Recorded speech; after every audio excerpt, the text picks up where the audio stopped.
السلام علیکم، دا info fact کی ویڈیو میں خوش آمدید۔ دوستو، کیا آپ جانتے ہیں کہ ہٹلر کو امن کا نوبل پرائز دینے کے لیے نامزد کیا گیا تھا؟ رولر کوسٹر بنانے کا مقصد لوگوں کو موت کی یاد دلا کر گناہوں سے روکنا تھا۔ دنیا کی مختصر ترین جنگ صرف 40 منٹ تک چلی تھی اور برطانیہ نے حملہ کر کے جنگ جیت بھی لی تھی۔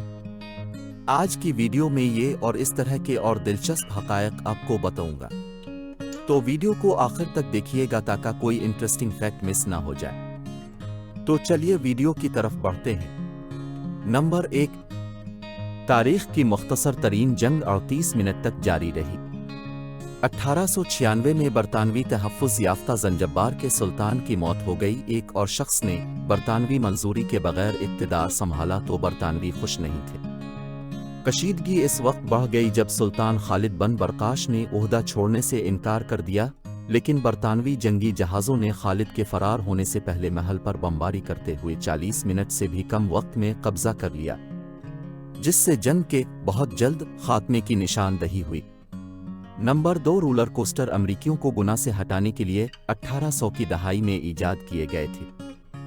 ہوزری کے تاجر لامارکس ٹامسن کو نفرت تھی کہ امریکیوں کو سیلون اور کوٹھے جیسی خوشامدانہ جگہوں سے لالچ دیا جاتا ہے، اس لیے وہ ایک انتہائی غیر اخلاقی جگہ یعنی نیو یارک میں کونی آئلینڈ کو سیدھا کرنے کے لیے نکلا۔ وہاں اس نے نیو یارک کے لوگوں کو کچھ انٹرٹینمنٹ اور مزہ دینے کے لیے امریکہ کا پہلا رولر کوسٹر بنایا۔ یہ پورے امریکہ کی سب سے خوفناک رولر کوسٹر ہے۔ نمبر 3، ایڈولف ہٹلر کو امن کے نوبل پرائز کے لیے نامزد کیا گیا تھا۔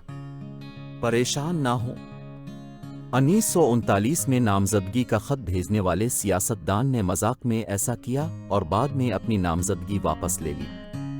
اس سے بھی زیادہ ستم ظریفی یہ ہے کہ ہٹلر نے اپنے نام کی نامینیشن میں جانے سے 4 سال پہلے جرمنوں کے نوبل پرائز لینے پر پابندی لگا دی تھی۔ تو دوستو، یہ تھے آج کے فیکٹس۔ مزید ایسی ہی ویڈیوز کے لیے دا انفو فیکٹ کو سبسکرائب کر لیں۔ ویڈیو دیکھنے کا شکریہ۔